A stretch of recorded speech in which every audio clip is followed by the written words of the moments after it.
And we're live.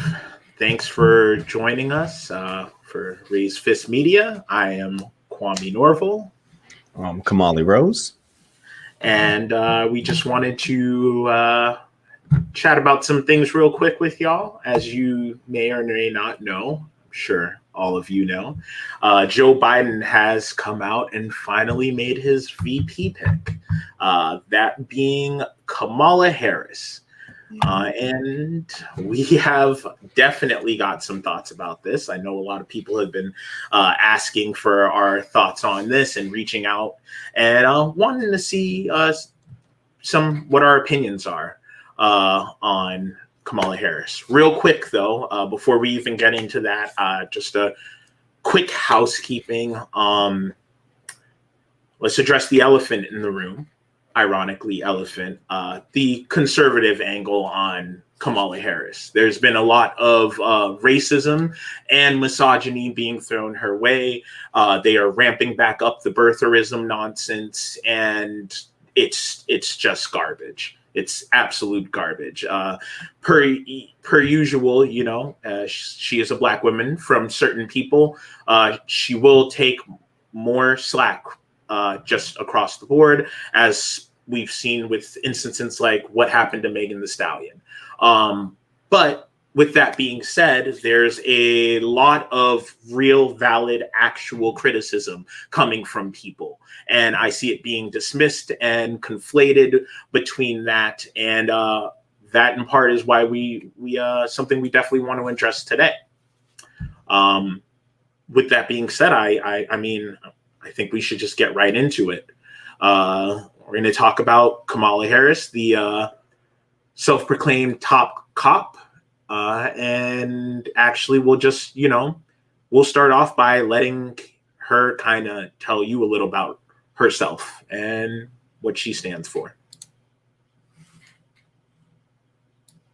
I would not be standing here were it not for the education I received. And I know many of us will say the same thing. And I believe a child going without an education is tantamount to a crime. So I decided I was going to start prosecuting parents for truancy. Well, this was a little controversial in San Francisco. And frankly, my staff went bananas. They were very concerned because we didn't know at the time whether I was going to have an opponent in my reelection race. But I said, look, I'm done. This is a serious issue, and I've got a little political capital, and I'm going to spend some of it. And this is what we did. We recognized that in that initiative, as a prosecutor and law enforcement, I have a huge stick. The school district has got a carrot. Let's work in tandem around our collective objective and goal, which is to get those kids in school. So to that end, on my letterhead, now let me tell you something about my letterhead. When you're the DA of a major city in this country, usually the job comes with a badge. And there is often an artistic rendering of said badge on your stationery. So I sent a letter out on my letterhead to every parent in the school district, outlining the connection that was statistically proven between elementary school truancy, high school dropouts, who will become a victim of crime, and who will become a perpetrator of crime. We sent it out to everyone. A friend of mine actually called me and he said, Kamala, my wife got the letter. She freaked out. She brought all the kids into the living room, held up the letter, said, if you don't go to school, Kamala's going to put you and me in jail. Yes, we achieved intended effect. I would not be. Well, yeah. So I mean, that's. What does one say? Yeah, exactly. I mean, that clip right there speaks for itself. Of course, that is a troubling response from someone who had, who used their power to essentially punish parents of kids that are already struggling in school, and to instead attack the systemic problem at its core, to use what it's kind of like that idea of like when all you have is a hammer, everything looks like a nail. When all you have is a prosecutor, everything looks like a crime. And all of a sudden you're responding to things that would require just basic social services, assistance, outreach, basic community outreach, and basic social services to provide to a troubled student, a student that may be, having some behavioral issues in school.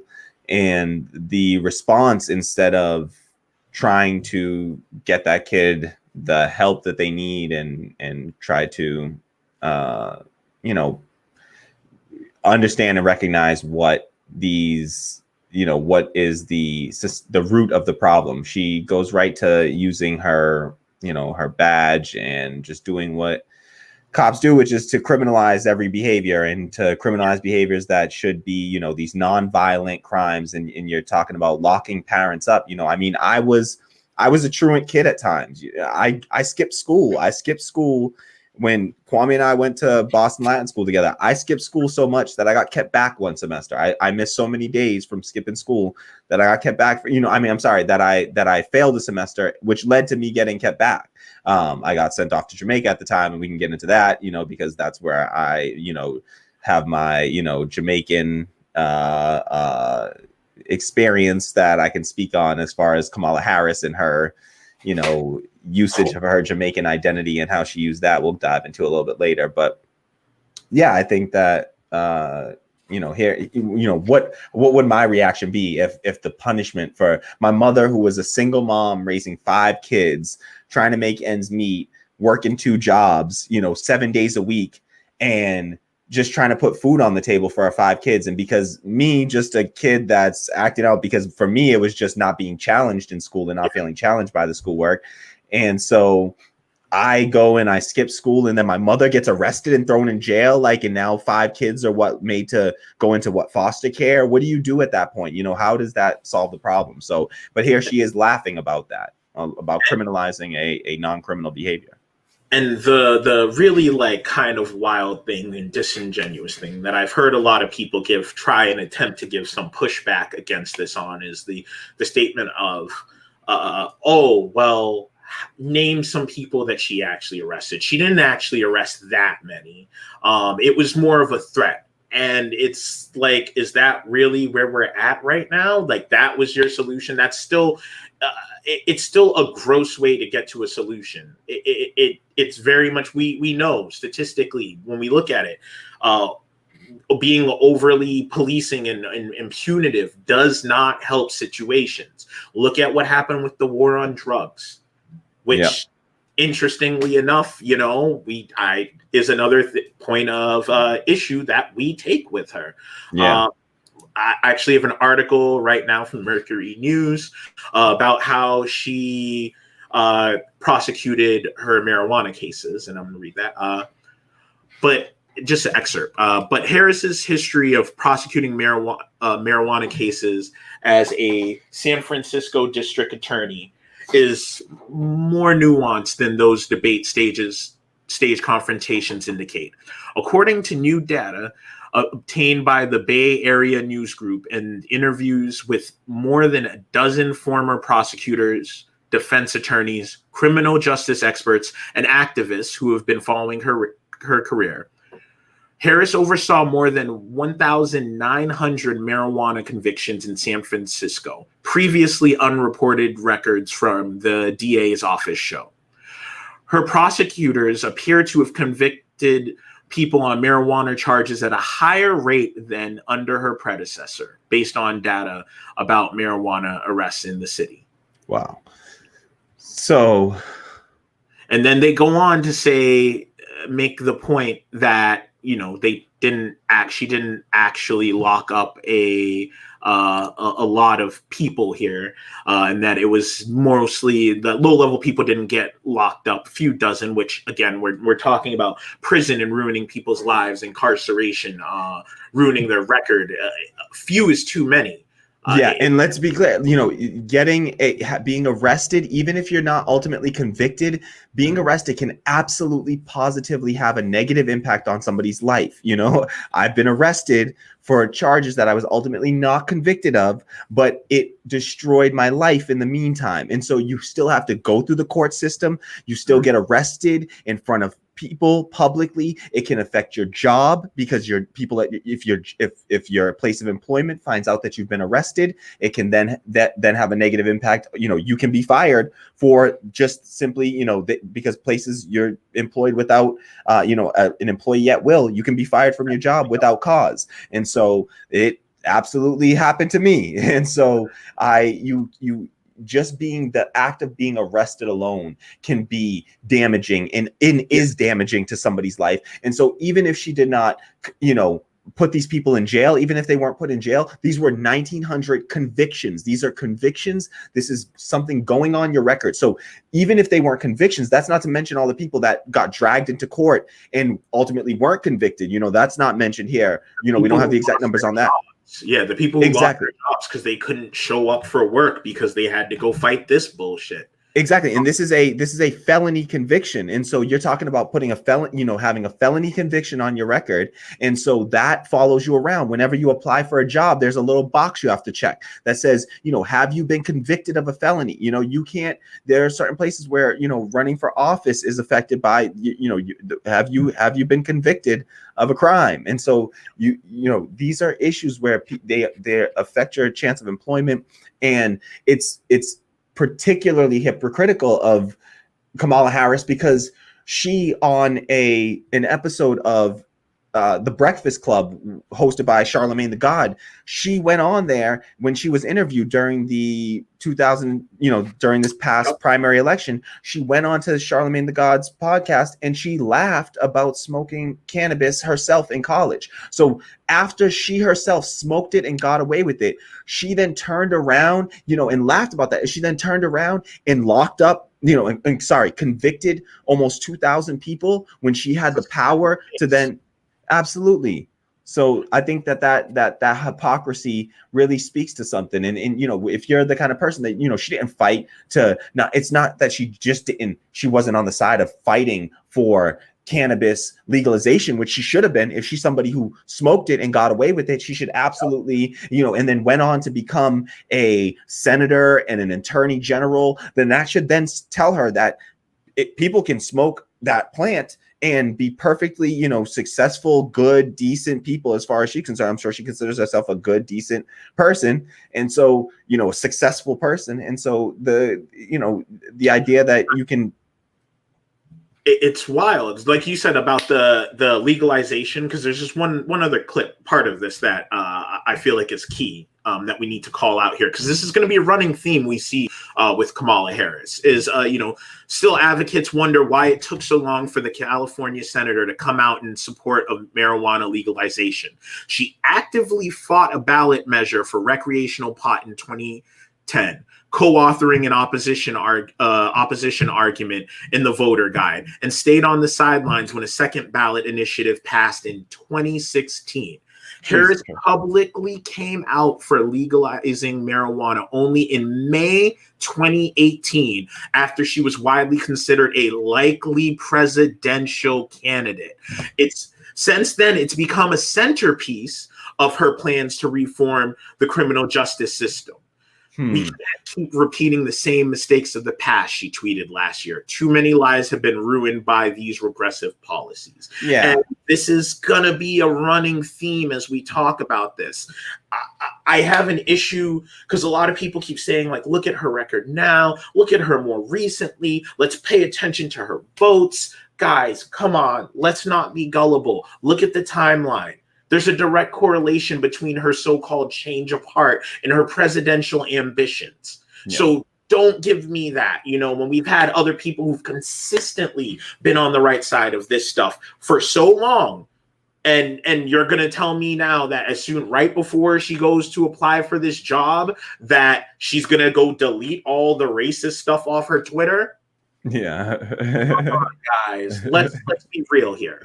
Let's be real here. Yeah, no, absolutely. And I think that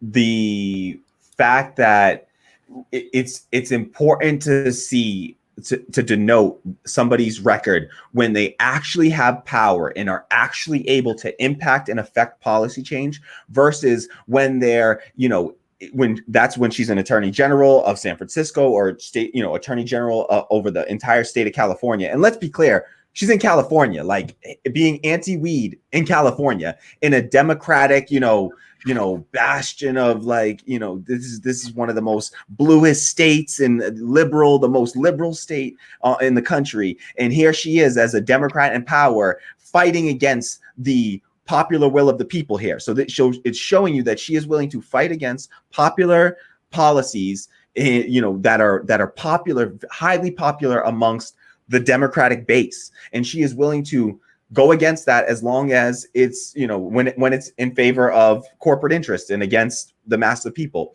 And so, but also that the fact that when she got into the Senate, ever since she's been in the Senate, the Republicans have controlled the White House and the Republicans have controlled the Senate. So she's being all of these progressive positions that she's had to take. It's been under the guise of knowing that none of this legislation will pass. None of that progressive legislation will pass. And she knows it will be voted down by Republicans. So she has all the reason right now to go on record as looking like she's progressive when in fact she can personally hold these, conservative right-wing views and know that nothing's going to be done no matter how she takes these positions. And notice that she doesn't even take a position on legalizing marijuana until not just when she's in the weak opposition party where she has no power, but worse than that, she didn't even move then when she could have started faking it then.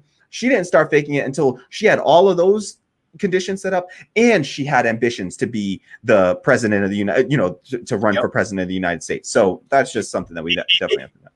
It's very wishy-washy. It's very late to the party. It feels super performative. It feels super Nancy Pelosi clapping at Trump performative as hell. And that's how it shakes out across the board. I mean, we can talk all we want about how she tried to get on board and worked with them on Medicare for all, but where did that enthusiasm go? As soon as it became a real conversation, she started backtracking. Yep.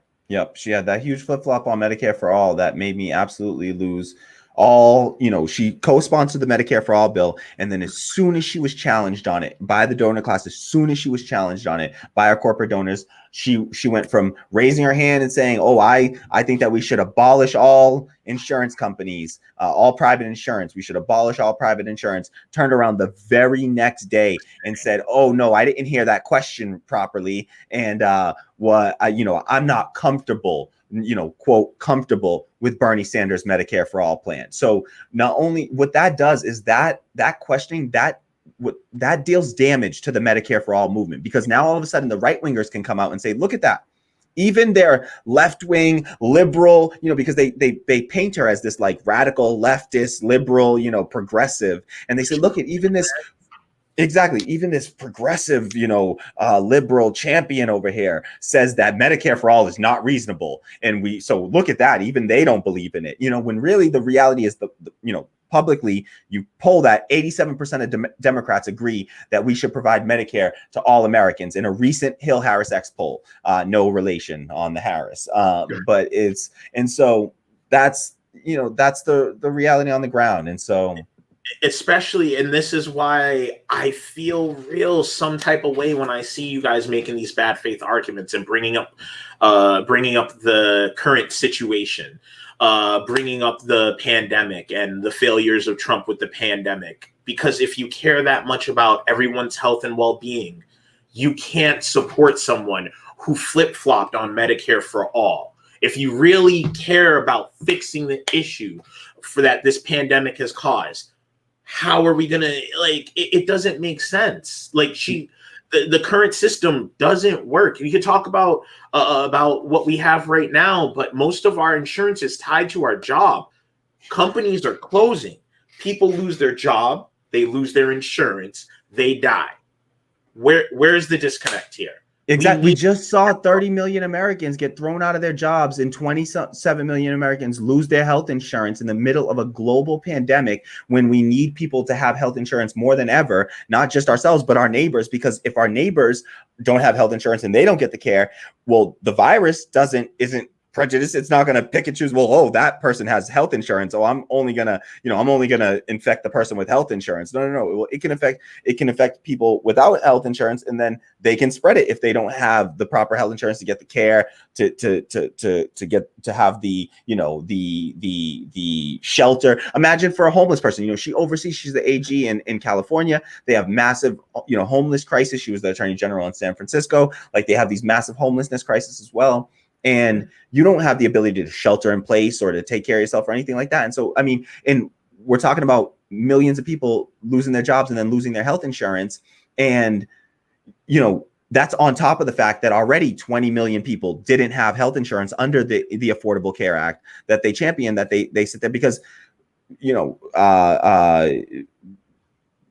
California had a chance to pass their own version of Medicare for all within or universal healthcare within California, and she didn't come out as a champion of healthcare for all and universal healthcare within California then either. And so she just it doesn't show up in her record anywhere that she actually supports the ideal of actually providing healthcare to every citizen free of cost at the point of care. And so she's had countless chances to prove that that's something that she actually believes in and would fight for. And it's going to require a fight, because even when Obama got into office saying that he wanted to do a public option, they even fought against that, something that small. They'll fight against, they'll fight tooth and nail against that thing. So they're definitely going to fight you on an issue like Medicare for all. So if you're not an absolute fighter for the cause, then you're not going to do enough to bring about that change. And so there's just nothing in her record that shows me in the middle of a crisis that she would have any better response than Donald Trump right now, as far as helping the marginalized people, the most,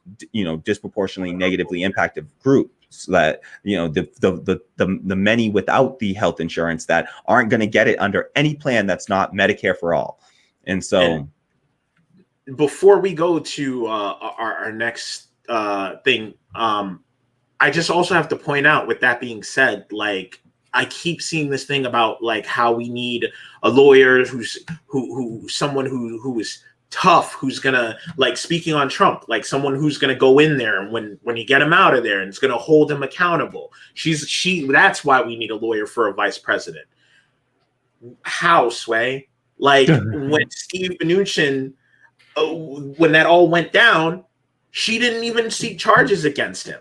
Yeah, and Kwame's referring to the 2008 housing crisis when Stephen Mnuchin worked for One West Bank, and he was named personally as someone that was responsible for causing the 2008 housing crisis. And after he made a donation, that was the only Democrat that Stephen Mnuchin donated to was Kamala Harris, and he made a max donation to our campaign, and then she chose not to prosecute him. And when she had the power to prosecute somebody directly responsible, so she's fine prosecuting the parents of truant kids. Yeah, those people can be prosecuted, but not one of the wealthiest people who would later go on to be one of the people that are holding us back from getting. Right now, he has control over whether or not we get things like the federal unemployment compensation package. Like, he's in control of that, the stimulus package right now for the US, and that she chose not to prosecute that monster and allowed him to go ascend to power under Trump. And then had the audacity to go hard at him during that hearing. And I've seen the clips of people who praised her for putting a fire at him, and it's like, y'all, when it mattered and she could have did something about it, she didn't. Exactly. People love to jump in and prosecute when the people look like me. Yeah, and they do things that I do, like smoke weed. That's when we're gonna jump in and really fucking grind the gears, right? Yeah. But when somebody takes millions, hurts countless amounts of people, real robbery. You want to talk about looting? Yeah, that man looted. And I mean, evicting someone from their home is a violent act, as far as I'm concerned. You are condemning that person to destitution, to desperation, homelessness, the dangers of living on the streets. I mean, that's a violent act that you're committing against somebody, much more so than smoking a blunt is. So just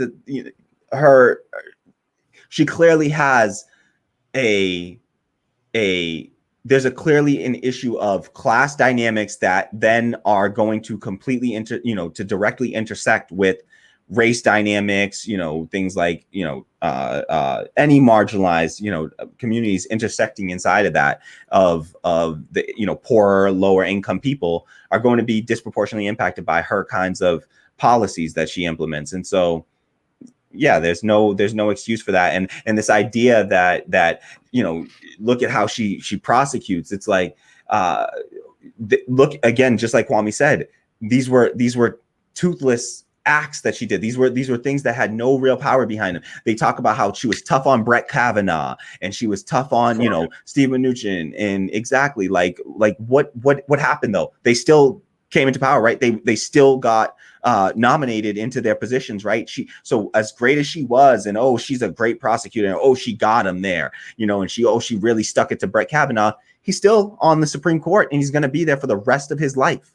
Not just that, she stuck it to him after all of the Blasey Ford allegations came out, and then jumped on a ticket with somebody with allegations. It's critical. Yeah. We could do a whole thing on, and we should do a whole thing on Tara Reid. There's also something where on Kamala Harris's campaign, when she was campaigning, I believe it was for Attorney General, I think it might have been for the Senate seat. When she was campaigning for the Senate seat, I believe there was a person very high up on her campaign who was accused of sexual assault, and she defended that person and protected them from essentially being taken, Me Too'd essentially. And she protected them as long as she could, and only fired them when it became public, when there was public outcry. And so she also has a, not the best record on as far as her campaigns are concerned either. But if we're going to talk about, her locking people up, let's go to that article and. Right. Yep. Let's pull that up. All right. So this is from a Daily Beast article from February 11th, 2019. Okay. So this is from 2019. And it says Kamala Harris's Attorney General office tried to keep inmates locked up for cheap labor. And ordered to reduce the population of California's overcrowded prisons, lawyers from then California Attorney General Kamala Harris's office made the case that some nonviolent offenders needed to stay incarcerated, or else the prison system would lose a source of cheap labor. In 2011, the Supreme Court ruled in Brown v. Plata that California's prisons were so overcrowded that they violated the Constitution's prohibition of cruel and unusual punishment. 3 years later, in early 2014, the state was ordered to allow nonviolent second-time offenders who have served half of their sentence to be eligible for parole. By September 2014, plaintiffs in the class action lawsuit were back in court accusing California of slow walking the process, which lawyers for Harris's office denied. According to court filings, lawyers for the state said California met benchmarks and argued that if certain potential parolees were given a faster track out of prison, it would negatively affect the prison's labor programs, including one that allowed certain inmates to fight California's wildfires for about $2 a day. So they went on to say, extending 2-for-1 credits to all minimum custody inmates at this time would severely impact fire camp participation, a dangerous outcome while California is in the middle of a difficult fire season and severe drought. Lawyers for Harris wrote in the filing, noting that the fire camp program required physical fitness in addition to a level of clearance that allowed the felon to be off-site. Not only that, they noted, draining the prisons of minimum custody inmates would deplete the labor force both internally and in local communities where low-level, nonviolent offenders worked for pennies on the dollar, collecting trash and tending to city parks. And so it wasn't until a federal 3-judge panel ordered both sides to confer about the plaintiff's demand, and then the state agreed to extend the 2-for-1 credits to all eligible minimum security prisoners. So only after federal judges forced it upon them did they finally offer that program to, the 2-for-1 credits, essentially 2 days, 2-for-1 days, like for your sentence. So 1 day of serving would count as 2 days, essentially. Yeah. And so, this is, and this was literally, so this is her here keeping these people locked up. They said clearly there we go. So this was her keeping people locked up for the purpose of just cheap labor. She was just trying to get cheap labor and maintain cheap labor. So, and let's be clear what prison labor is. Due to the 13th Amendment of the United States that outlawed slavery, except in the case of prisoners. So because of that, we have legalized slavery in this country. Due to the 13th Amendment of the United States Constitution, we maintained legalized slavery in the case of prison labor. And so what we have here is a Black female slave owner. This is a slave master. Sorry. This is a Black female slave master, essentially, that we got people out here, trying to say is some sort of progressive champion, when really, this is the where identity politics and having the limited frame of identity politics and lacking any sort of awareness of the class identity, because people will completely throw the class identity issue out and not recognize that Kamala Harris belongs to a separate class and fights to protect a different class than the one that the majority of us are in. And so here she is, that's her protecting class interests right there. I mean, that's the wealthy corporate interest saying, listen, we don't want to pay, we don't want to have to pay higher taxes in order to pay more firefighters, because firefighters are a public, protected, union protected job that is I believe when I looked it up, the average salary or the average wages for a firefighter in California, for an actual firefighter, or something like $28 an hour. And you're talking about paying somebody $2 a day versus $28 an hour. And so when people talk about immigrants coming to take people's jobs, and being concerned about that, the reality is that there's a much more, malicious thing at play here, where it's happening right here within our country domestically, and it has nothing to do with blaming outsiders or anything like that. It's not the immigrants coming to take your jobs. Here they are using using the prison labor force, slave labor, and the prison labor force to do jobs that would otherwise be, well protected, high paying, and well protected union jobs. And so here you are taking jobs away from people that could be firefighters, who tend to be, let's be real, like a lot of veterans that do those jobs. A lot of vets get into firefighting, and so you're taking jobs away from folks like that in order to. Extra sinisterness at a lot of these people won't even be able, when they get out, to go on and get these jobs. Exactly. Yeah. Extra gross. And just to piggyback real quick before we get even deeper into her treatment of inmates, let's talk about other inmates that she how she treated them. Let's talk about how she treated our trans brothers and sisters. It was not long ago that, as Attorney General of California, Harris argued in court that trans people in prison should not have access to medically necessary care, that sex work should be criminalized because it facilitates the spread of HIV, and that early parole for people locked up in California's unconstitutionally overcrowded prisons would jeopardize a critical source of free prison labor. This is from an article, op-ed on Out, about why this person is not ready to trust Kamala Harris. In the case of Norsworthy versus Beard, Michelle Norworthy, a trans woman incarcerated in California state prison, sued the state for denying her medically necessary surgical treatment for her diagnosed gender dysmorphia. As Attorney General, Harris defended California's denial of treatment. Not only did the state employ an expert who categorically opposes the medical standard of care for transgender prisoners, but under Harris's leadership, not only defended the denial of care in court in the face of Miss Northworthy's escalating distress and suicidality, but then continued to appeal the decision in her favor. In a brief signed by Harris, the state argued that the denial was warranted because any disappointment Miss Northworthy might feel at the denial could be assuaged with psychotherapy. In essence, Harris argued in court that this medical treatment was about a frivolous choice and that the trans prisoner can go get therapy instead of treatment they needed.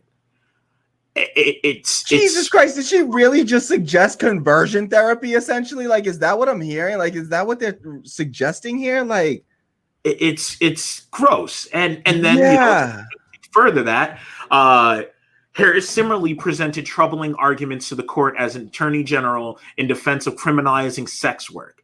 In defending the criminalization of sex under California law in 2015, recently, Harris's office argued that criminalization was necessary because, among other things, prostitution is linked to the transmission of AIDS and sexually transmitted diseases. The state has an interest in deterring the commodification of sex, and prostitution creates a climate conducive to violence against women. These arguments are wholly unscientific. It's just absolutely wild and gross. And, you know, like she hasn't, like, I've seen people defend like her support of FOSTA and taking down back pages under the guides of, oh, so there wasn't sex trafficking going on. Excuse me, all before that, during all of that, and after that, all of the sex workers have come out and unanimously said that you are not saving them. You're not keeping them from trafficking. You're endangering them. You've pushed them out of that safety of online and have sent them back into the streets where that dangerousness is. This is yet again a case of people trying to tell us like, oh no, she's good, but you're not. The people she directly affected and harmed are like, where are they? Because they're not co-signing this shit, you know. Yeah. And, except for the rich ones, which we'll get into a little shortly. But it's just like it's gross, you know. When that's grotesque. That's next level stuff. Like, that's so, like, I mean, using these, it's not just not scientific. I mean, they've been scientifically, you know, proven to be those statements to be false. You know, that like the empirical evidence shows that, you know, the exact opposite here. Like you know, and if we could pull that back up, some of what she was saying there. You know, I want to get that quote back because I just can't believe that she actually said. Let's pull back up. Oh yes, you know, suggesting that the state has a, you know, an interest in trying to regulate on people's personal, you know, sex lives. Like, this is such a conservative, you know, puritanical, you know, just what are we becoming if that's what the left is? If we're out there trying to regulate people's bedrooms, like you talk about, you know, like that's what people, that's a conservative thing. That's essentially, you know, similar to their take on abortion. It's this idea that you have the right to regulate somebody else's, you know, the activity going on between two consenting adults. That once, if that is the conditions, I do not want the state or the government to have any say in what goes on between two consenting adults. You know, like, as long as that's the case.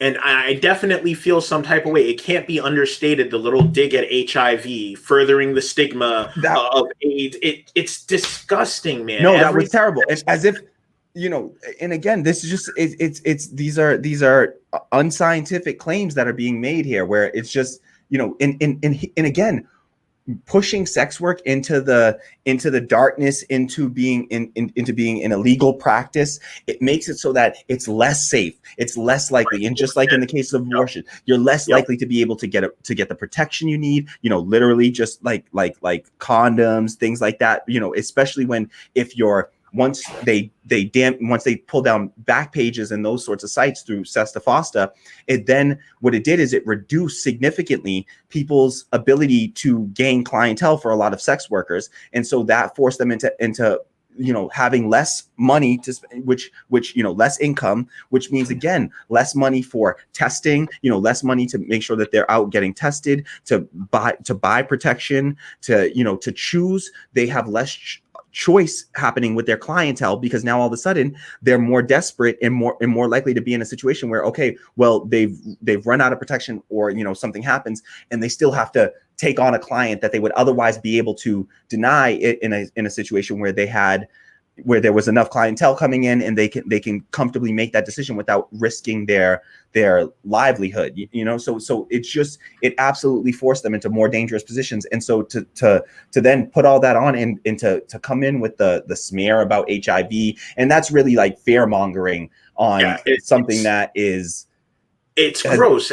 As like shout outs to Angry Black Homo, because he's definitely educated me a lot on working to unpack and help people unpack like destigmatizing HIV, because he's an activist that's something that he talks about a lot. So anytime I see someone start saying some wild stuff like that, or pariahing the concept of AIDS and HIV, I instantly get pause. When you're using that as a fear-mongering tactic, I instantly get pause on your morals. It's just absolutely. No, were you going to say something? Sorry, I cut you off. No, I was just going to say, like, let's dive even further into her record on imprisoning people. We have and article. Please, if you're watching this and you are a part of the trans community, or, you know, more, you know, because I'd love to hear from voices in the trans community on this issue and how you feel about Kamala Harris. Please let us know in the comments. If you're watching this after the fact, just drop some comments in there. Or if you don't feel comfortable, if you feel more comfortable reaching out to us via email or anything like that personally, please reach out. Let us know if there was any way we covered this that, you know, you weren't comfortable with, or that we missed something, or anything like that, and let us know, because we really love to hear directly from the community on these issues. Eventually, we'd like to get to the point where we can have bring in some of these voices from, you know, these different communities and have them on the show, because obviously we're just two, you know, cis, you know, straight black guys, you know, so we have our own. For you, when I say this stuff, I'm just amplifying the voices that I see on my timeline and in my spaces who said this. You know, that op-ed's from out.com. So these aren't our words or beliefs. You know, I'm amplifying the voices that I'm directly of the people impacted. Absolutely. Do you have that article, Kamala? Oh, yep. All right. So let's pull up our next piece here.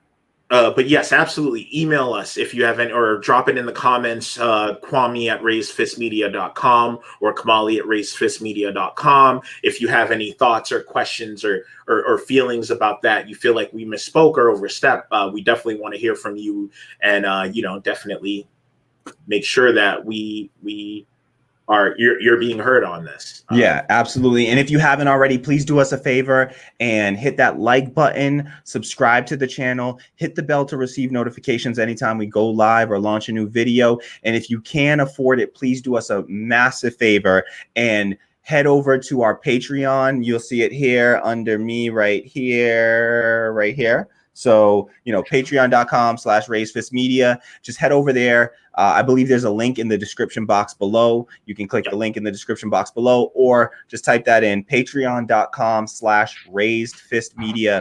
head over there and just donate a few bucks a month to keep this show going and hopefully growing. And we intend to build this out as a democratic workplace, and we can tell you a lot more about that. So you will be contributing to an anti-capitalist business. We are not a capitalist institution. We will be running this as a democratic workplace. And so no employer-employee. We're trying to be balanced and fair and try to provide a democracy in our workplace. And so if you would like to hear more about that and contribute to that cause, please do us a favor, reach out and just sign up and donate a few dollars a month to the Patreon, patreon.com/raisefistmedia.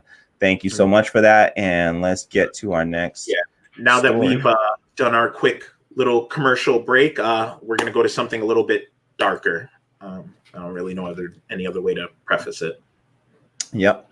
So here we have this is an article. It was an opinion piece from the New York Times, and it was published on January 17th.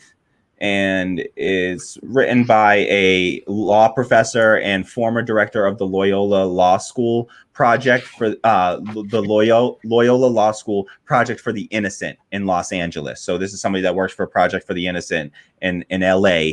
And she wrote this on January 17, 2019. So if you don't know what Project for the Innocent is, it's just a group that goes around trying to fight for folks that are convicted of crimes but are innocent, maintain their innocence, and they try to fight to get those people released from prison or taken off a death row. And so here we have from that article on the topic of Kamala Harris and her wrongful convictions. So Ms. Harris also fought to keep Daniel Larson in prison on a 28-year to life sentence for possession of a concealed weapon, even though his trial lawyer was incompetent and there was compelling evidence of his innocence. Relying on a technicality again, Ms. Harris argued that Mr. Larson failed to raise his legal arguments in a timely fashion. This time, she lost. She also defended Johnny Baca's conviction for murder, even though judges found a prosecutor presented false testimony at the trial. She relented only after a video of the oral argument received national attention and embarrassed her office. And then there's Kevin Cooper, the death row inmate whose trial was infected by racism and corruption. He sought advanced DNA testing to prove his innocence, but Ms. Harris opposed it. After the New York Times expose of the case went viral, she reversed her position. And it's a I just don't understand it. I really don't understand it.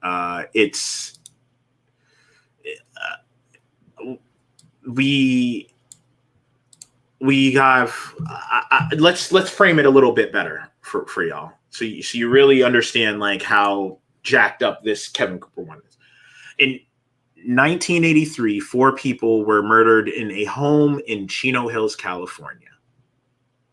The sole survivor of the attack said 3 white intruders had committed the murders. Then a woman told the police that her boyfriend, a white convicted murderer, was probably involved, and she gave deputies his bloody coveralls. So here's what the sheriff's deputies did. They threw away the bloody coveralls and arrested a young black man named Kevin Cooper. He is now awaiting execution.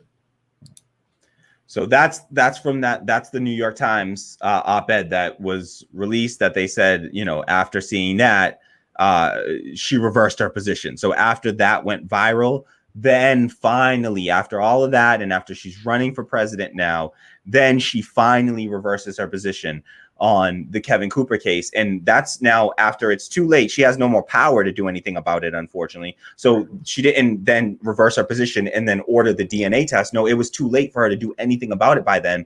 And so the current governor then, Jerry Brown, dragged his feet on it. And it wasn't until Gavin Newsom, I believe, became governor and then, ordered Jerry Brown, I think, eventually ordered limited DNA testing eventually. And then Gavin Newsom ordered the full DNA testing.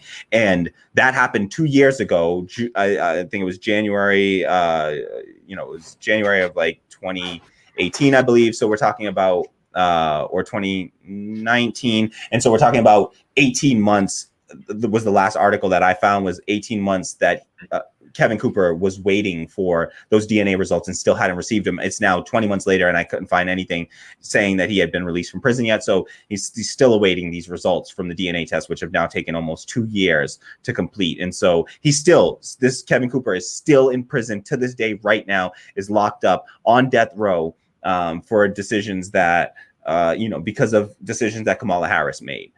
It's wild that she's keeping these people in prison. It's wild that she's fighting against evidence that could free them. It's wild that she's allowing all this to go down so that she can keep the prison labor going.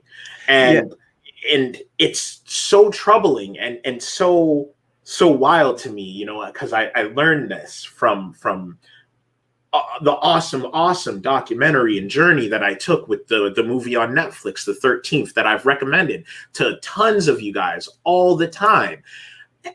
And then to get that from The 13th and then see this from the person who helped pointed out that nefariousness to me, from the person who called that out, to now turn and tell us, like, now's not the time. I've seen a lot of you sharing this. Now's not the time to be critical of her.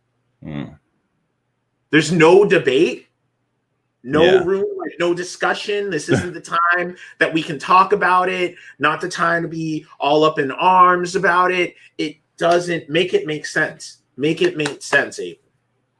So this is, for folks not familiar, this is Ava DuVernay, who is the director of the Netflix film 13th, that it is a documentary on the 13th Amendment of the United States that we spoke about earlier, that legalized, maintained legal slavery in the case of prison labor in the United States Constitution. And she, after fighting, being on the side of fighting against mass incarceration, she is turning around and, reprimanding people who still hold that principled position and say, no, I can't bring myself to support somebody who is literally fought against every principle I espouse. She fought to maintain this system of mass incarceration. That's her entire record as a prosecutor, is one of maintaining this prison labor, this slave labor. She fought to maintain that prison labor, for non-violent offenders. This is exactly who we should be against. This is exactly who somebody like Ava DuVernay should be, vehemently against and speaking out against. But instead, she turns around, and I don't know if you want to read. Can you read some of the quote for folks that? Yeah, it's oh my goodness.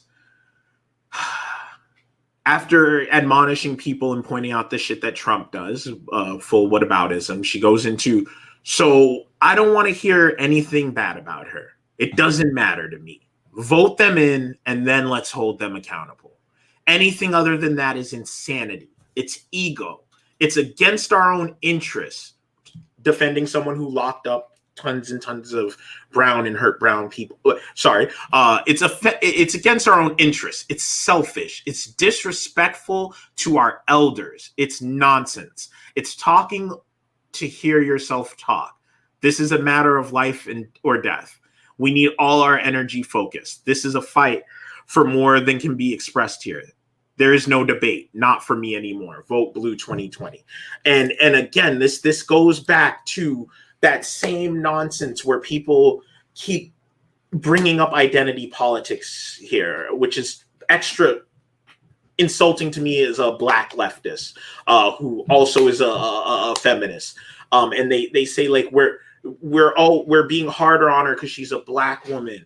We're always harder on people who look like us. Kamala Harris does not look like me. I don't have things in common with someone who's pro mass incarceration, someone who is in her class, someone who's in her tier financially, class wise. I don't relate to her. I relate to the people she locked up.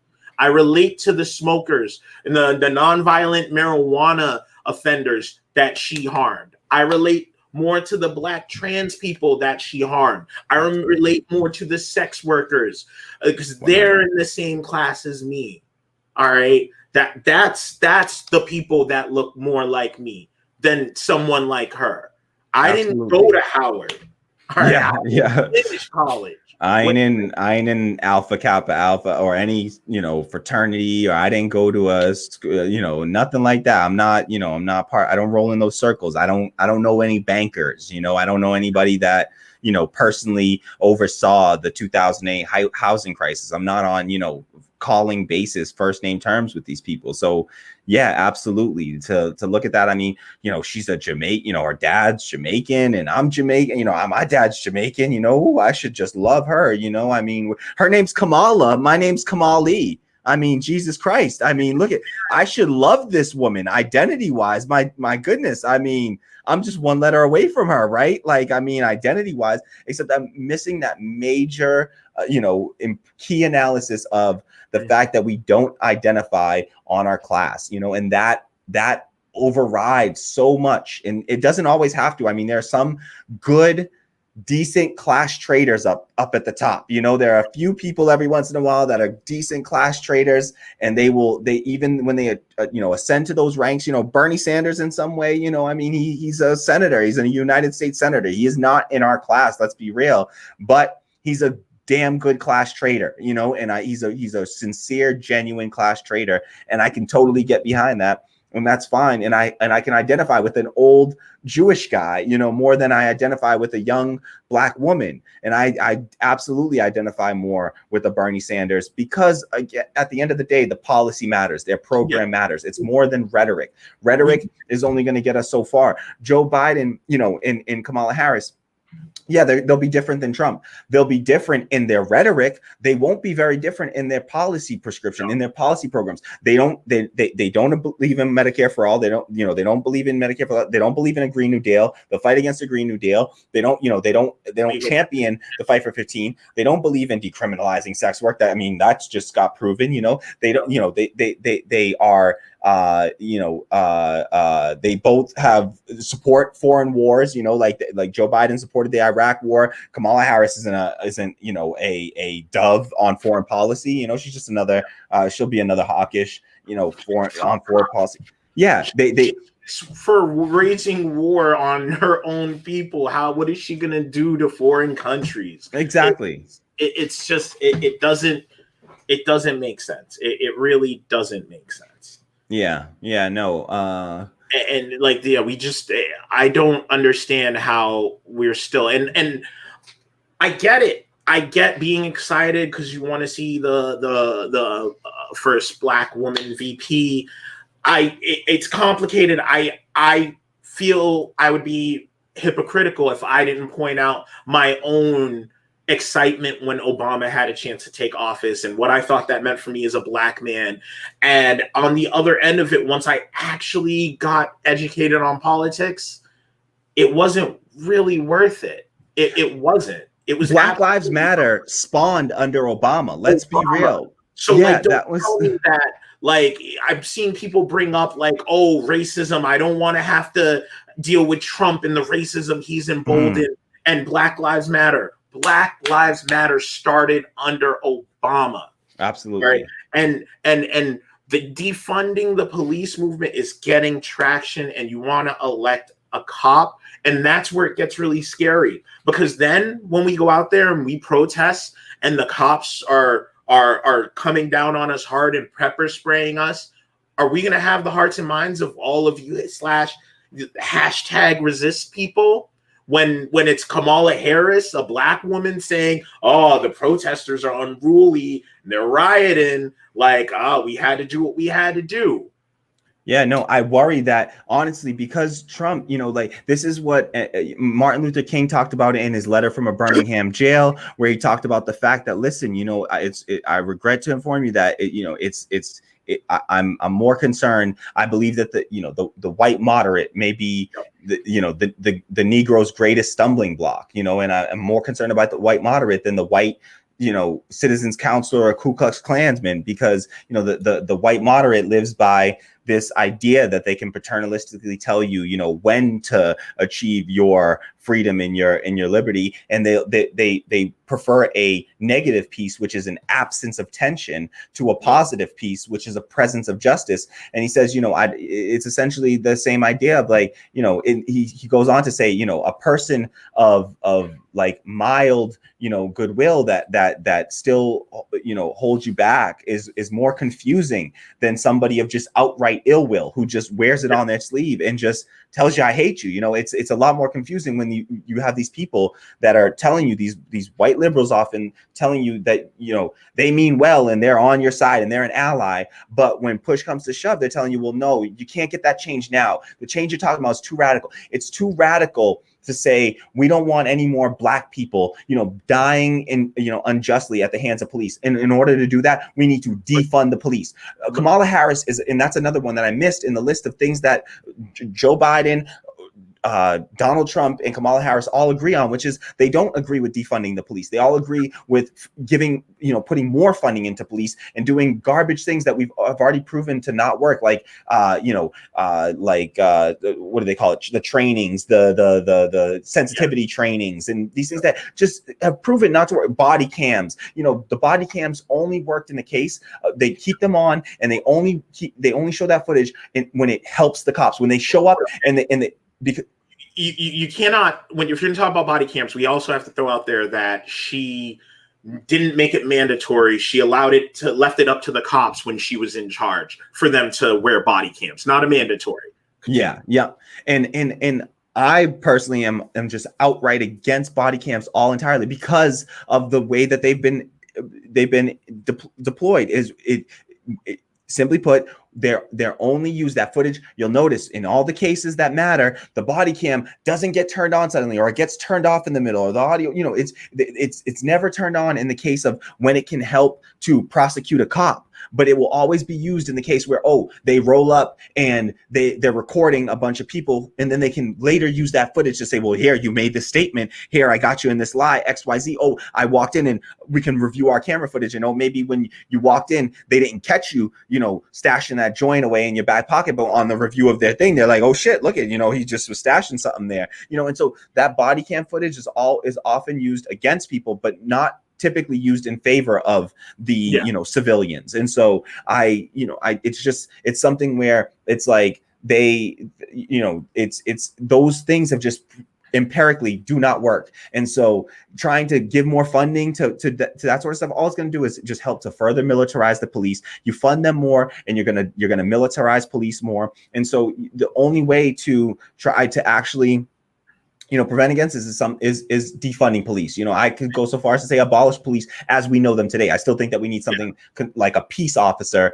you know, not what we call, you know, police to handle mental health issues, you know, drug, you know, responding to drugs. Like that should all be social services, health, you know, decriminalize drugs, all drugs, like they did it in Portugal. Decriminalize sex work, stop locking people up for these non-violent offenses. If a person wants to put a chemical into their body, that's their own, they should have the liberty to do so. That's freedom, that's liberty. So all the right wingers that believe in liberty and might be listening to this, you should believe in the liberty, and the libertarians, you know, the liberty people should have the liberty to, you know, consume whatever chemicals they want to consume, because they're not, as long as they're not harming other people, doing direct harm to other people.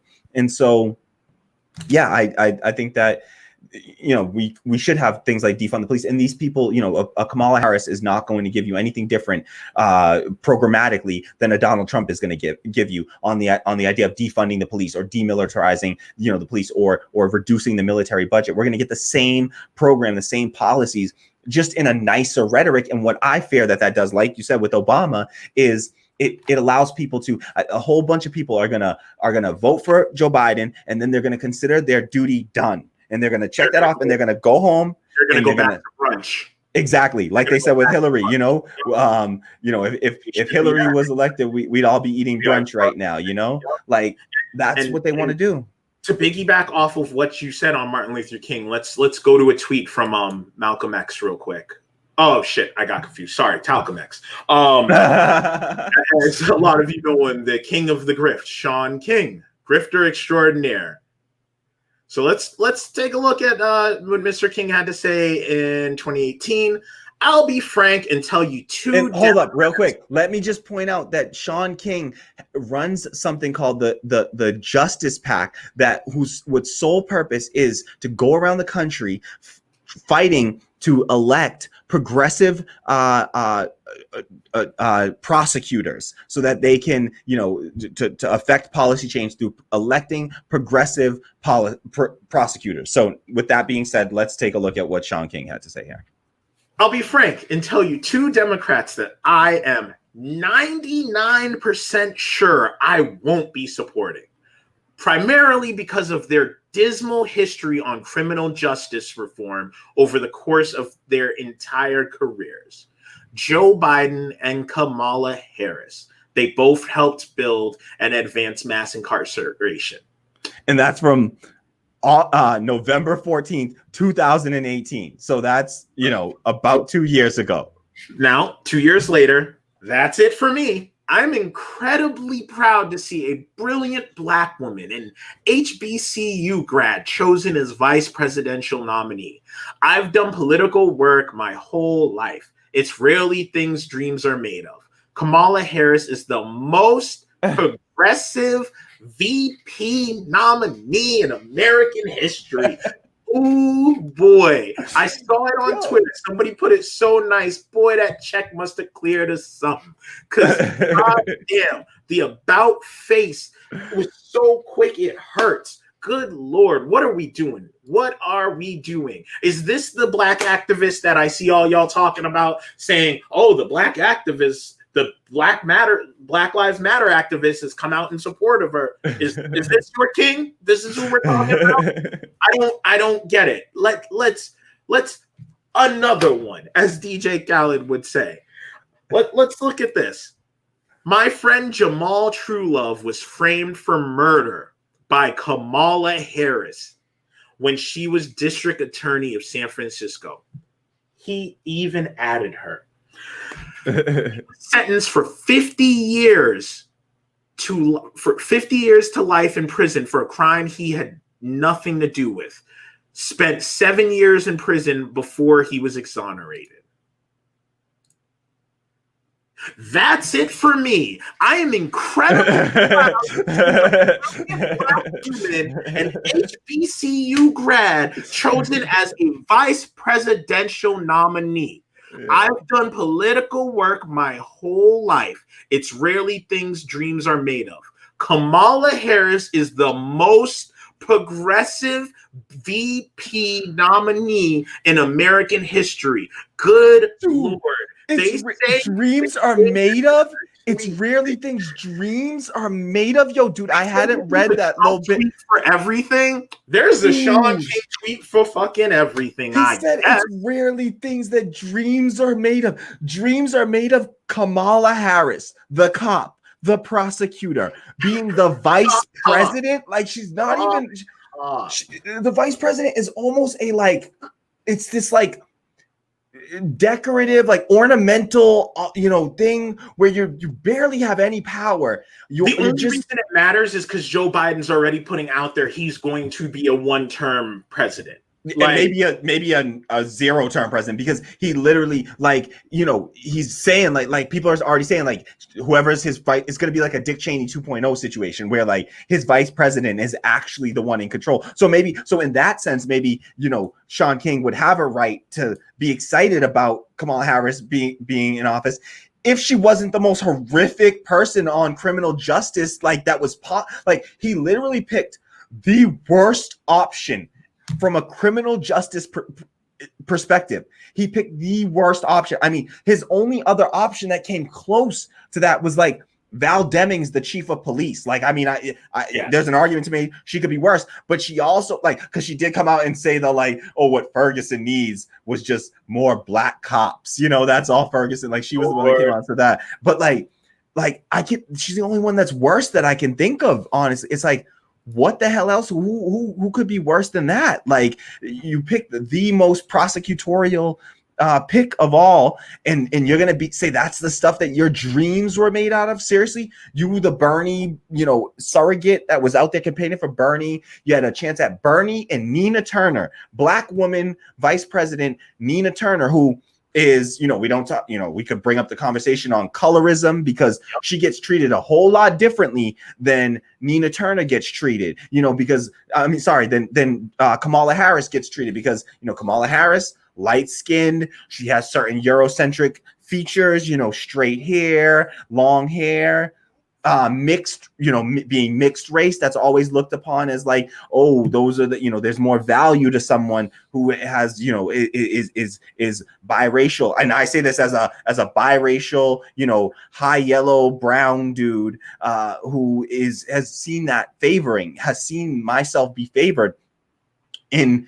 like by the courts, and even in the criminal justice system, often lighter skinned people get favored inside of criminal justice cases. And so here you got like a darker skinned sister who doesn't have this like a politician veneer over her that just speaks like she's a real, she's just a real one for, and in her, the smears against her. You got people like Jason Johnson,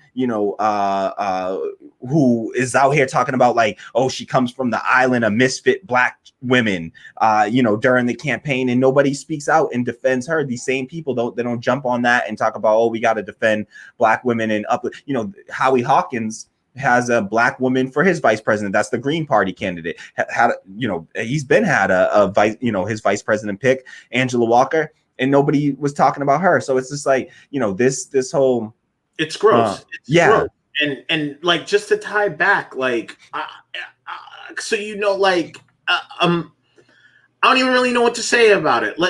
Especially this Sean King thing. But with that being said, Jamal actually has some stuff to say about it, so let's.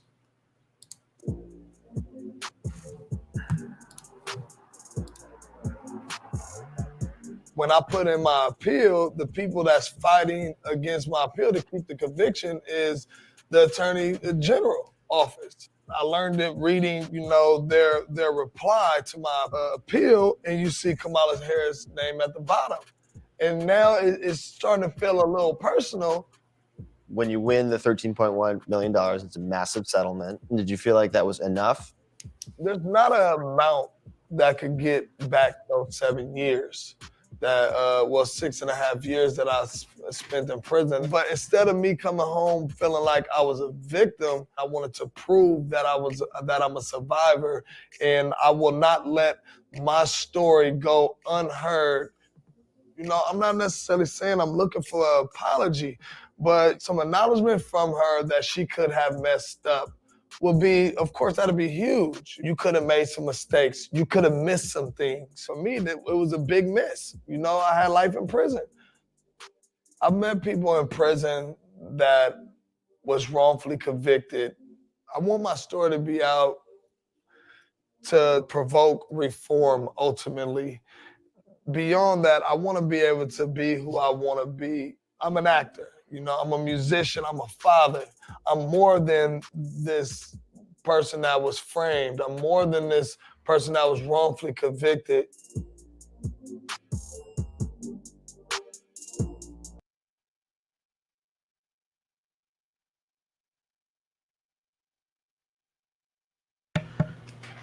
Oh boy, it's.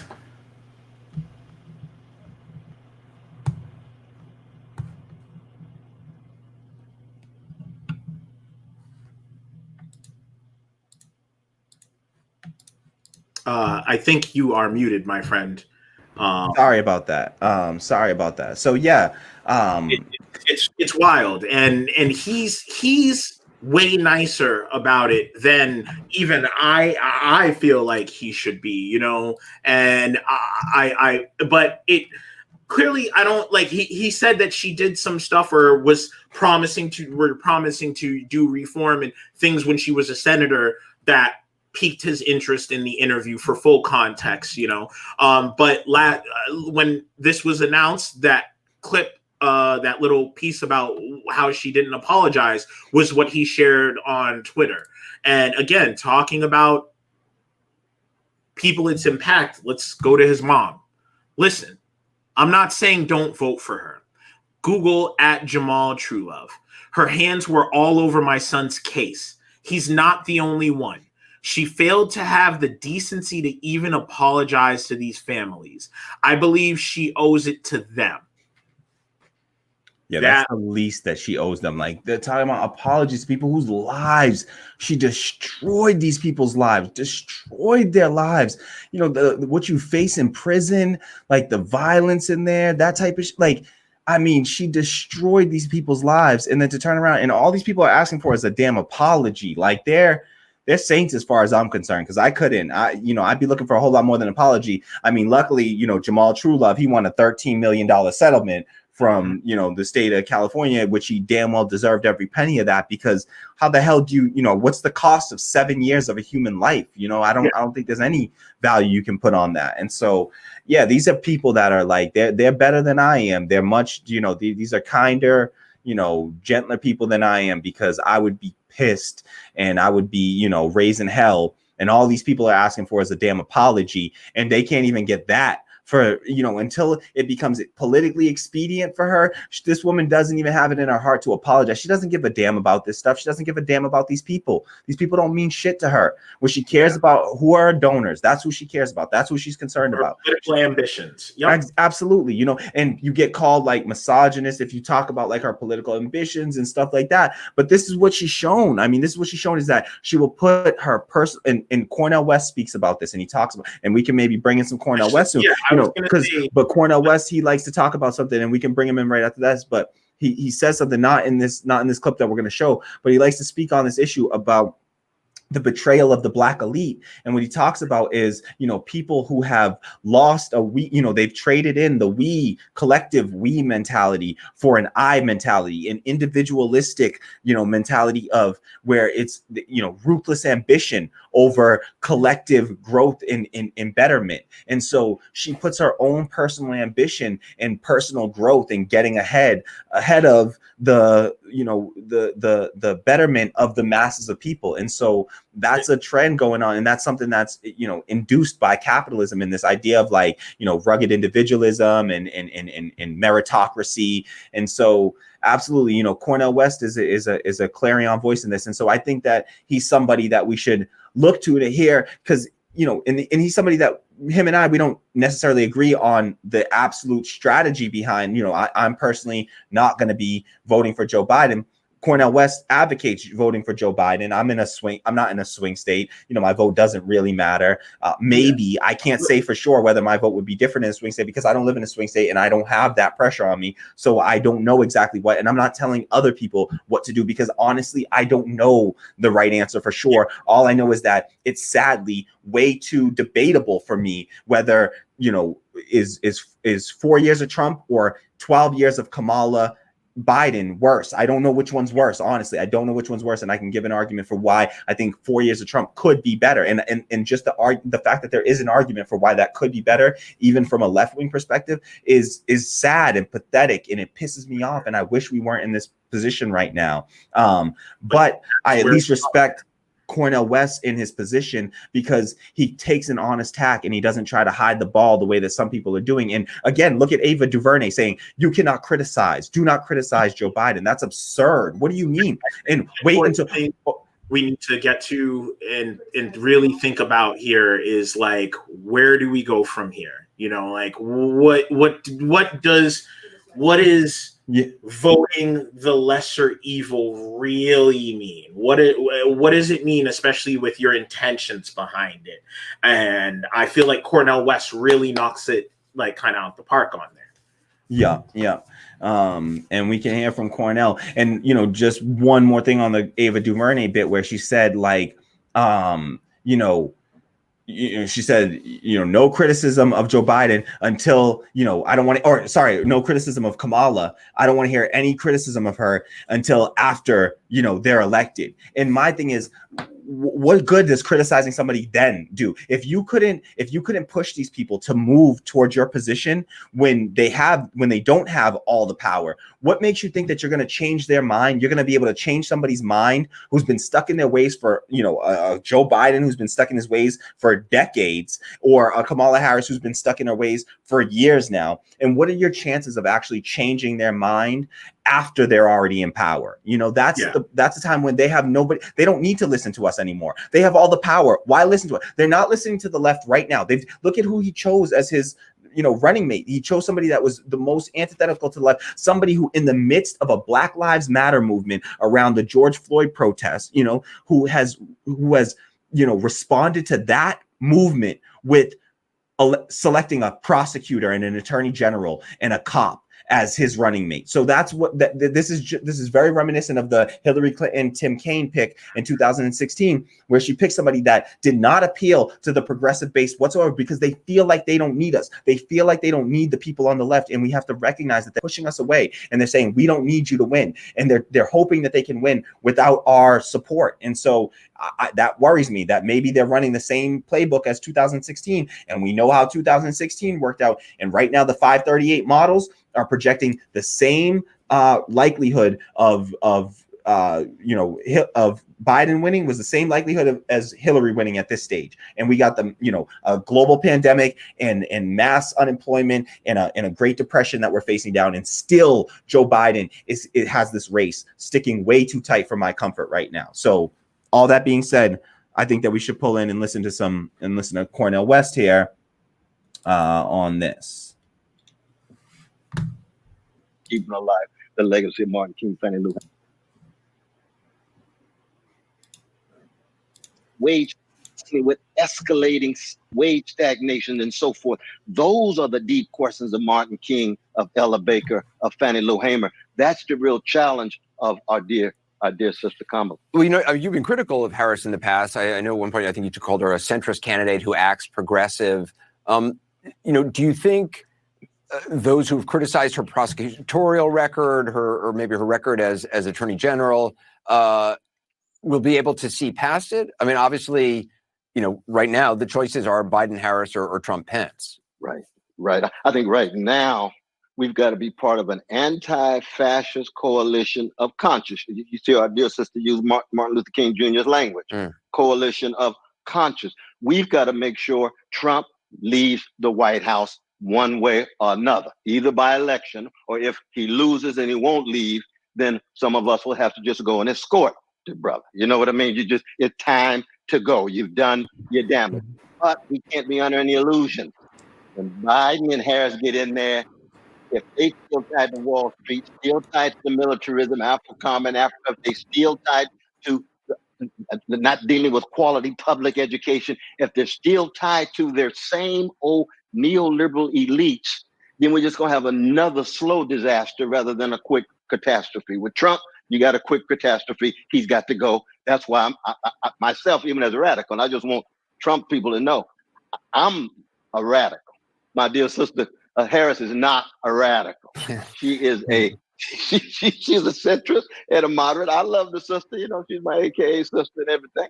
But at the same time, I recognize that when it comes to the serious class struggles that are going on, the class war of the bosses against workers, she hasn't always been on the side of the workers. Neither has Biden.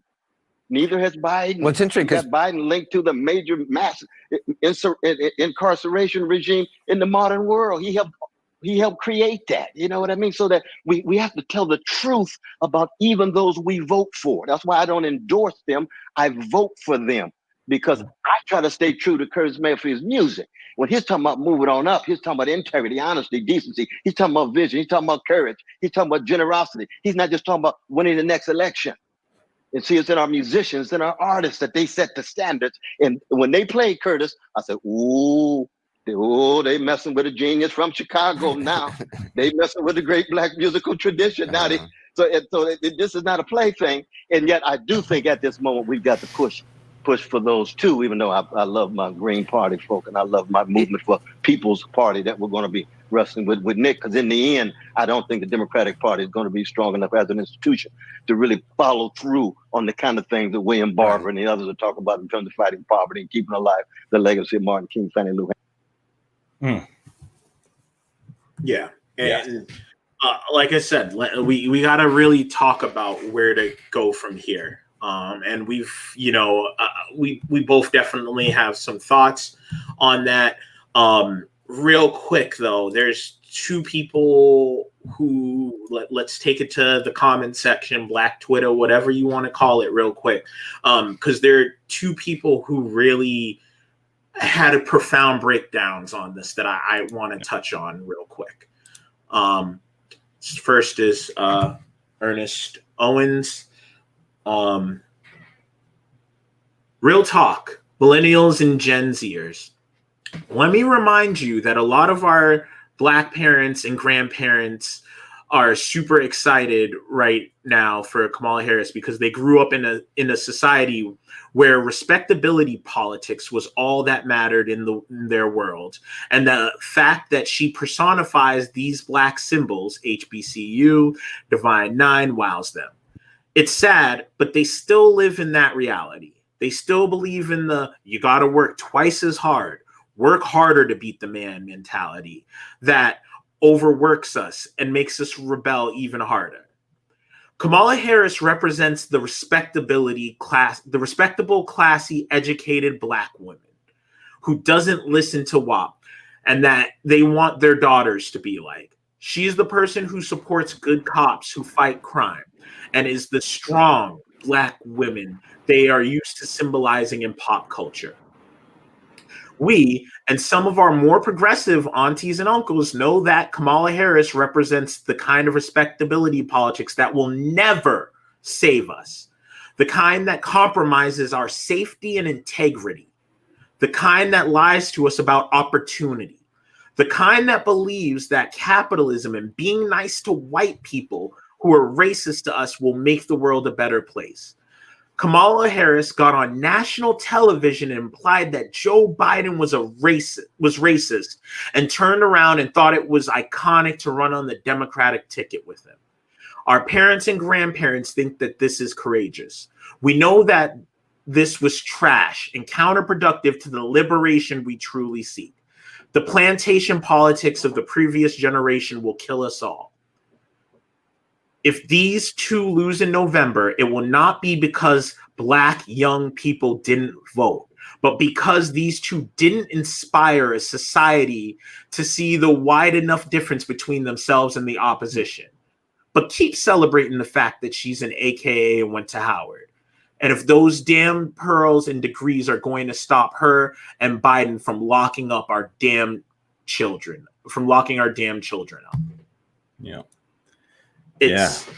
It's real, and it's part of like this huge disconnect that we didn't really get to touch on too much tonight between the Black people. We're not a monolith, and I don't presume to know why every supporter supports and why everyone who doesn't, but there are some through lines between the ones, the age, the class, the finances. There are a lot of through lines between who are supporting her and what resonates with them, and who's not supporting her.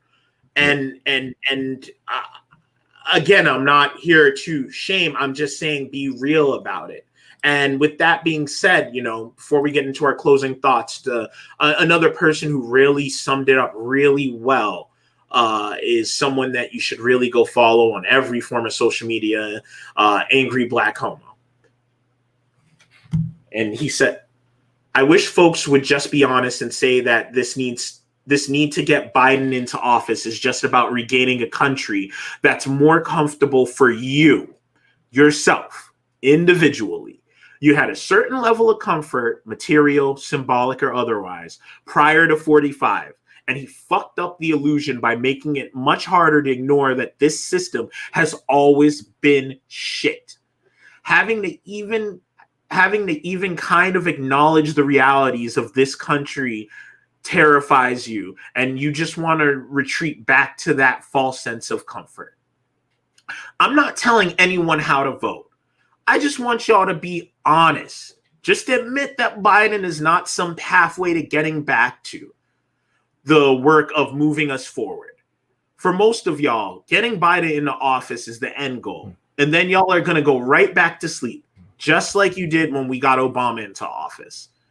Y'all know good and well that Biden is not going to be championing Black and or poor folks. Stop playing in my face. LOL. Mm-hmm. And it's just so true. I've gotten into arguments with people I greatly care about who've tried to call us out on this, call me out on this, and say, you know, like, what are we gonna do? Are you comfortable with with another term, 4 more years of Trump? And I think a really key thing there is like you said, my fear that hashtag resistance is going to go home and go back to brunch when this is all said and done, because we don't have the big bad man. So many of you are just never Trumpers. So many of you are just worried about getting Trump out of office so shit can go back to being careful. Like we've already pointed out to you, Black Lives Matter started under Obama. Yeah, returning to normalcy. Cages that was under Obama too. He was the deporter in chief. Let's call it what it is. So do not tell me that they dropped him and Joe Biden dropped all kinds of bombs. So when you look at me and you tell me that you worry about Black and brown lives and how it was easier and comfortable when Trump was in office, before he was in office, and the KKK wasn't roaming the streets, that tells me that you're being U.S. centered, and you're not thinking of the Black and brown people, our brothers in foreign countries who were dead at the hands of Obama and Joe Biden. Period. So you can't come at me with that, man. It doesn't make sense. Yeah. I couldn't agree more. I think that this, you know, not seeing it for what it is, I respect the people that at least come out and say it and are honest about that and can say, listen, you know, Joe Biden is horrendous, and you know, he may have done, you know, what he did, you know, what he allegedly did to Tara Reid. He may have sexually assaulted someone, raped somebody even. Honestly, that's DOJ definition of rape. What he's accused of with Tara Reid is he's accused of rape. You know, you can say that. You can say, listen, I know about the 1994 crime bill. I know about his support of the Hyde Amendment. I know about his, you know, him being a segregationist and in favoring segregationists. You know, I know all of that, but Donald Trump, to me, is just so horrendous and so evil, and so, you know, he is the root of all this evil. And at least if you say that to me, I can still respect your position. But if your position is that, no, we're not going to criticize Joe Biden, you shouldn't criticize Joe Biden, and Joe Biden's just awesome and amazing, and Kamala Harris is super amazing, and she's going to be just the most progressive, you know, this is going to be the most progressive presidency we've ever had. That kind of nonsense, that giving false hope to people, it frustrates me in a way that I can't even put into words. And this idea, you know, the shaming of people, I'm not going to, you know, I'm not telling anyone how you should vote. I've said it already. I don't know what the right thing to do is. The problem is that they haven't given us a clear choice to make. If it were Bernie and Nina Turner versus Donald Trump and Mike Pence, there would be no question about it. I would need no, you know, I know both the short-term damage, short-term damage control and damage reduction. Really, you know, short-term damage reduction, it would be improved under a Bernie Sanders, as well as the long-term. I fear that, yes, of course, with just like Cornel West said, Donald Trump is a quick catastrophe, but Joe Biden and Kamala Harris are a slow-moving disaster. So you pick which one, you know, and that slow-moving disaster could slowly move for the next 12 years. And mind you, there's things like the IPCC report that comes out, that climate change report that came out about 3 years ago now, that said we have 12 years. 3 years ago, they said that. So we got about 9 years left. We're talking about 2 more terms under a president, 2 more terms of presidency before we're past the point of, climate disaster, irreversible climate disaster. And so we don't have time left anymore to, if we let a and this is my concern, is that, well, if we let a Joe Biden, Kamala Harris, if they win, if that's the ticket and they win, well, Kamala Harris will be running things behind the scenes for the next 4 years. She'll gain prominence. People, all the liberals will go back to brunch and they'll all be happy because they're not hearing the rhetoric and they're not seeing all the evil tweets, right? So their lives they're comfortable, right? They're comfortable and they're fine with that. And so they'll go back to being okay and doing just fine with that. And people won't be out in the streets. We won't have mass movements. We won't have things like, people flooding the streets, like what's going on with George Floyd. And I think that has changed more. We've, defunding the police wasn't a conversation. That wasn't a thing until the George Floyd movement. Matter. Yeah, absolutely. And so I just think that we have to take that and have a real honest assessment of it and be honest in our assessment and try to, instead of trying to, tell people and lie to people and make them out to be something that they're not, at least go in with the honest approach of saying, no, they're going to be terrible. And we're going to have to fight them for everything that we're going to, that we're going to get. It's going to have to be fought for and scraped and clawed for from them. And at least going with that attitude, because at least you're setting people up for reality there, as opposed to, trying to just get everybody to stop, look away, like we did under Obama, because I did it under Obama. I voted and then I walked away, and I thought, oh, I've done my part. I did my democracy. I did a democracy, and I did a democracy for the next 4 years. And then I went back 4 years later after that, after not paying attention to anything that he did. Only when he came on TV and he cracked cool jokes and he acted like a cool guy and he was funny and he would make, he clowned Donald Trump with that, birther, like Lion King, like, so many, like it was genuinely funny stuff that I laughed at and I cracked up about, and I didn't pay attention. And they had like, Obama's anger translator on Key and Peele. And I thought that was hilarious when he did the White House Correspondents' Dinner, and, Key came out and was his, Obama's, anger translator for the White House Correspondents' Dinner, all that stuff. And I paid attention to that little topical surface level stuff and all the basic rhetoric stuff, because it'll give the appearance of all these nice presidential appearance. But at the end of the day, their policies are what really matter. And we have to be able to reasonably judge and estimate, well, what are these people's policies going to be based on their records, not on their rhetoric. And so that's why we found it to be important enough that we had to go back through Kamala Harris's record today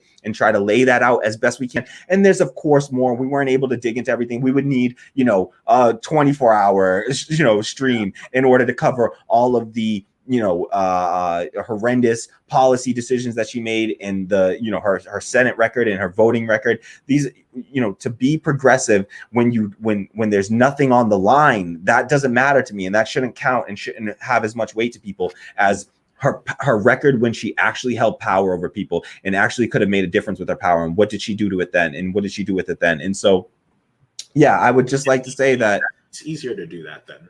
Absolutely. There's no consequence for her taking these positions right now. There's no consequence for her taking a position on Medicare for all, but she can easily do what Obama did. And Obama came in with this idea of like, we're going to get universal health care, right? We're going to bring Republicans to the table and bipartisanship, and we're going to get you universal health care. And then he quickly, before he even made it into office, he had already changed his position to compromise to a public option. And they didn't even manage to get the public option because Joe Lieberman, a Democrat who would later turn into a Republican, stepped in and said, nope, I'm not voting for this. And so you got Democrats that will fight against it. And so I don't believe for a second that we're going to get, Medicare for all, a Green New Deal, the fight for 15. I don't think that we're going to achieve any of that under a Joe Biden, Kamala Harris presidency. And I will love to be, surprised by it. Sure, I'll do some part to try to push against them, but I honestly have come to the regrettable conclusion that I think that, unfortunately, just like what Cornel West was saying, that there is some chance that the Democratic Party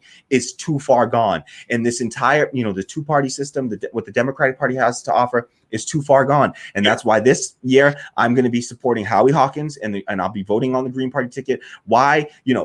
There's somebody that I agree with slightly more ideologically, the socialist candidate, but I agree with Howie Hawkins on 99% of policy positions. I don't agree 100% on strategy, but I do agree on policy. And then in addition to that, it might give them the power by reaching over the 5% threshold, which a party has to reach in order to get federal funding in the next election. And so I'm voting strategically to try to bring in, to try to increase third party power, because that's what I see as the only way to actually change. If you really look out and you see climate change and in the mass incarceration and capitalism as existential threats, then you cannot go out there and support these pro-capitalist, anti, the moderate reformists who want to tinker around the edges. When we're talking about existential threats, tinkering around the edges isn't going to work anymore. And so I no longer can subscribe to the neoliberal ideology or their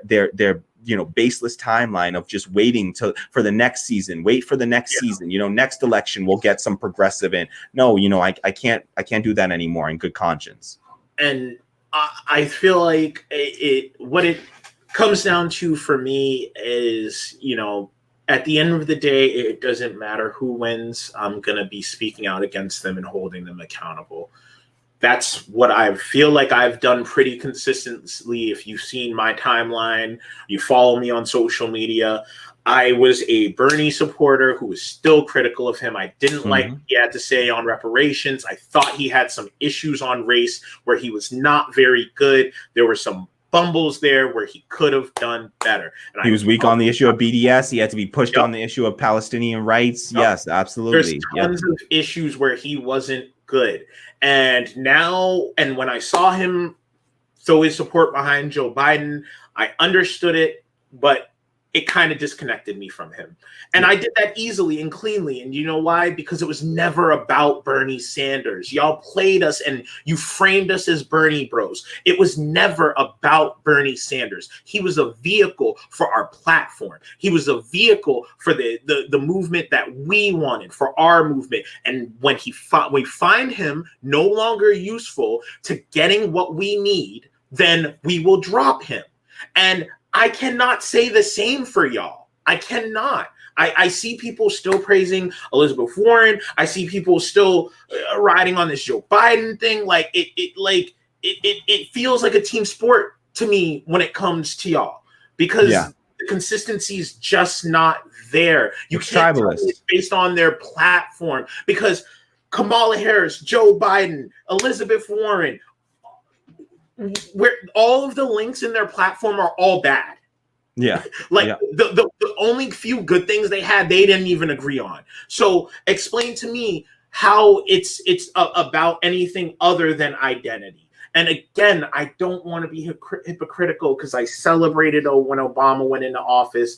So I understand that, but it will not save us. I cannot plead to you enough. I coined a hashtag diversify your oppressors. That is what we're trying to do. Kamala Harris will break the glass ceiling and then pepper spray it and arrest it for smoking weed. That's what we're trying to do. You care more about hashtag girl boss than you care about the women who are going to be impacted terribly. If you want to talk about the Black women who are dying during maternity and the death rate there, but you don't want to push someone who's going to push for Medicare for all, you are not truly for Black women. So don't give me that shit. I know where I stand, and I've never ever tried to shame anyone. Again, like Kamali and Cornel said, if you're going to vote for them, but you admit that they're shit and it's the best option, but they're bad, cool. I have nothing to say about it. But if you're getting behind them and celebrating your Howard brethren, you're getting all your Howard family, you're getting all excited. It's different. When you're telling me all of this, when you're battling me on this, I don't feel like you're trying to convince me on Kamala Harris. You're trying to convince yourself. Yeah, don't piss on my leg and tell me that it's raining. Just don't do it to me. Like we're not stupid. Don't insult my intelligence. Just be real about your position, and then we can have an honest conversation from there. But it's not gonna. And if you can't be real, if you can't acknowledge this, then I have no faith. When you sit there and you look me in my eyes and you tell me that you want them to get in office because they'll be the easiest to press to get what we want, I do not believe I'm going to see you speaking out next to me when that comes down. Yep. I look forward to seeing what comes of it, because we'll be watching, and we'll be discussing as these events play out. And honestly, I sadly just don't hold out a ton of hope for the Joe Biden, Kamala Harris presidency and what will change under that. But I will be out there. I'll be out there in the streets. I'll be fighting for Medicare for all. I'll be down. I'm down. Tell me when the general strike is. Like, I'm there with you. All workers. That's what we need to be. What we need to be focused on is, how do we, build stronger labor movements? How is the left going to, because if we got to see it, that they've just gave the biggest middle finger they could to the left. Like, this is Joe Biden's campaign has been one big middle finger to the left, from the task forces and the weak, stances on all these positions, and then to select Kamala Harris as the vice president. Announce at the height of defund the police, you elected a cop. It's a slap in the fucking face. You're not listening. Yeah, I honestly think he could have picked up more supporters from the left by just running a campaign where he hires a bunch of volunteers to just knock on leftist doors and just spit in their face. And I think he might have picked up more supporters who were like, oh shit, Joe Biden apparently is a real one, who was just like, just that real. All right, I gotta take the L on this one. I gotta take the L on this one. Real. He's honest. Trust him. But exactly. At least he's genuine and sincere, we don't even get that much. And I am sure that a lot of you are probably gonna be pissed off when you hear this. I still love you. You still my friends and family. You may not agree with me on this. Just like I said, just keep it honest, and hopefully you'll prove me wrong. I gleefully await that. Hopefully if they win, that you're out there obstructing with me. I really hope so, but I don't know if that's going to happen. Yep. And if what we saw happen consistently, it always happens. The response to Clinton and his running on all these promises and then failing to help the people, what was the response? Bush. Yeah. Right? Yep. Obama made these promises to help the people. He didn't help. Bailed out banks. What was the people behind? Response? Trump.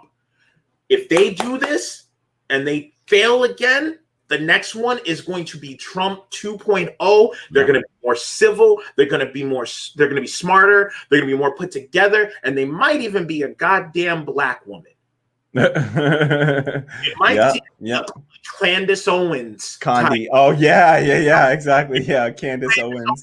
Type running for fucking office next, because they're good. They see how much y'all fall for the rope-a-dope of identity politics, and they're getting smarter. They're not going to make the same mistake next time. So just keep that in mind. Like, if y'all really are going to put them in office, you have to be right there with us, pushing them. You can't go back and sleep at the wheel. And we'll be watching. We'll be waiting. And absolutely. And please, if you got some thoughts on this, you disagree with us, we would love to hear it. Please drop us a comment. Just let us know what you think. Let us know if we're totally wrong on this in your opinion. You think everything we said is BS. Let us know. We'd love to hear it. We'd love to respond. We read every comment. We'll get back to you. We could do a follow-up video.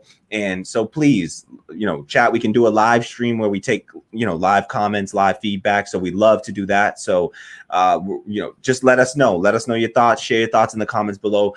If you haven't already, do us the favor, like, subscribe, hit the bell to receive notifications. If you're watching this on your phone, you got to close out the chat and then hit the like, the subscribe, that bell. And then you can pull the live chat back. You can pull the chat back up. But of course, we're ending the stream now, so I don't think you need the live chat anymore. So just please, if you can afford it, take one more step for us and help this show to continue to exist by heading over to our Patreon. That's it right there, patreon.com/raisedfistmedia, and drop us a few dollars a month.